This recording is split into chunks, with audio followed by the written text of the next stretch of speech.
Pessoal, bem-vindos ao quinto módulo do curso de Fundamentos de Análise Estrutural. Nesse módulo, nós vamos nos aprofundar na teoria de placas. Tá? Placas têm uma importância aí única para a engenharia de estruturas dentro aí da indústria aeronáutica, tá? E a gente vai ver alguns motivos e vai apresentar aí a teoria para vocês e começar a nos aprofundar um pouco mais nela, né? Sempre com aquela filosofia por trás, tá? A intenção não é que vocês sejam capazes de reproduzir toda a teoria que eu estou passando aqui, mas sim de que vocês conheçam e absorvam um pouco das premissas que estão por trás da teoria, que estão por trás, inclusive, dos softwares de elementos finitos que a engenharia de estruturas usa dentro da indústria, tá? Para que vocês não sejam simples usuários da ferramenta, mas vocês sejam capazes de interpretar bem os resultados que estão por trás dela e até às vezes resolver problemas que vocês encontrem, tá?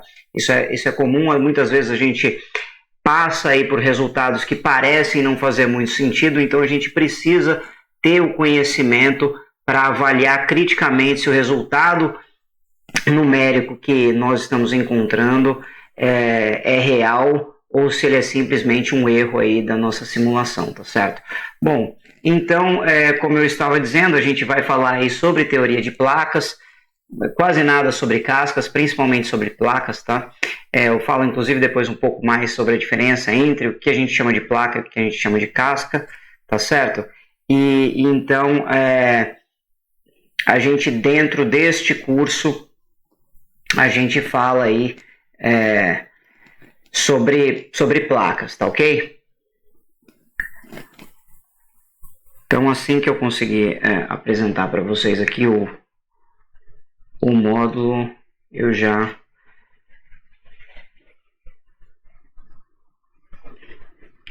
Tá certo. Então, esse é um pequeno sumário dos assuntos que a gente vai repassar aí ao longo deste módulo.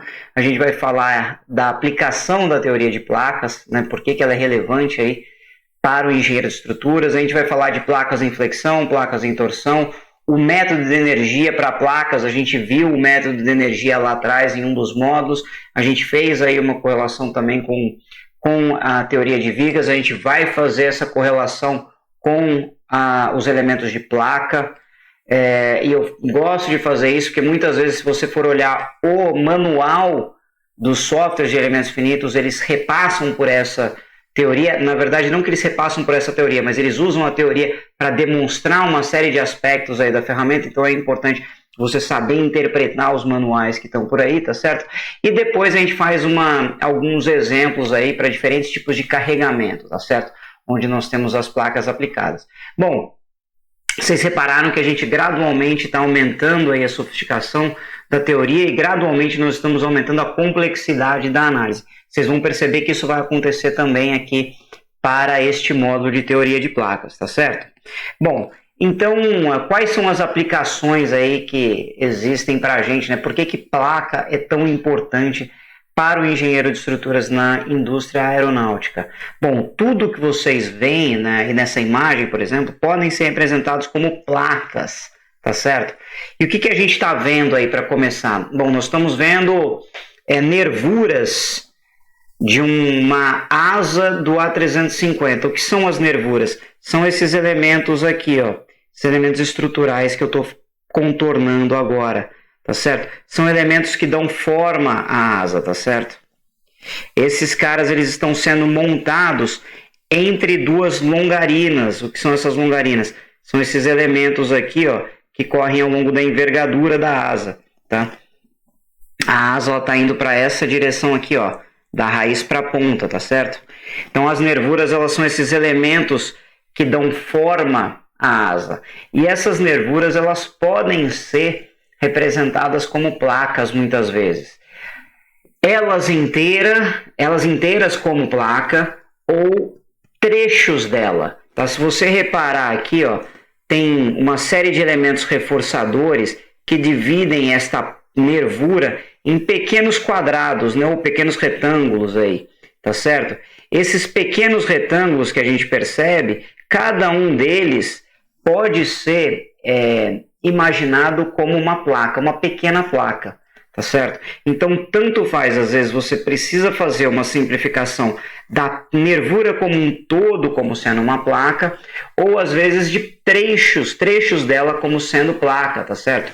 Outro exemplo aqui nesta mesma imagem, se você olhar, a longarina, ela tem um elemento aqui que corre ao longo, que eu estou rabiscando, achurando aqui, tá? Este elemento que eu estou achurando, da longarina, a gente chama de flange, ou mesa da longarina, tá?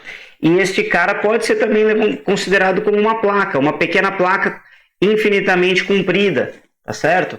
Também pode ser assim.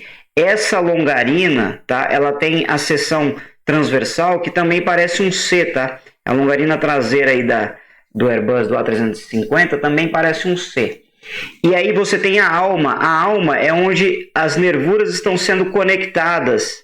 Aqui, ó, se vocês prestarem atenção, tem alguns pontos aí de interseção entre a nervura e a longarina, tá? E esses trechos de interseção são na alma dela, que é esse trecho plano vertical, tá? Que vai correr junto com a longarina aí ao longo de toda a asa, tá?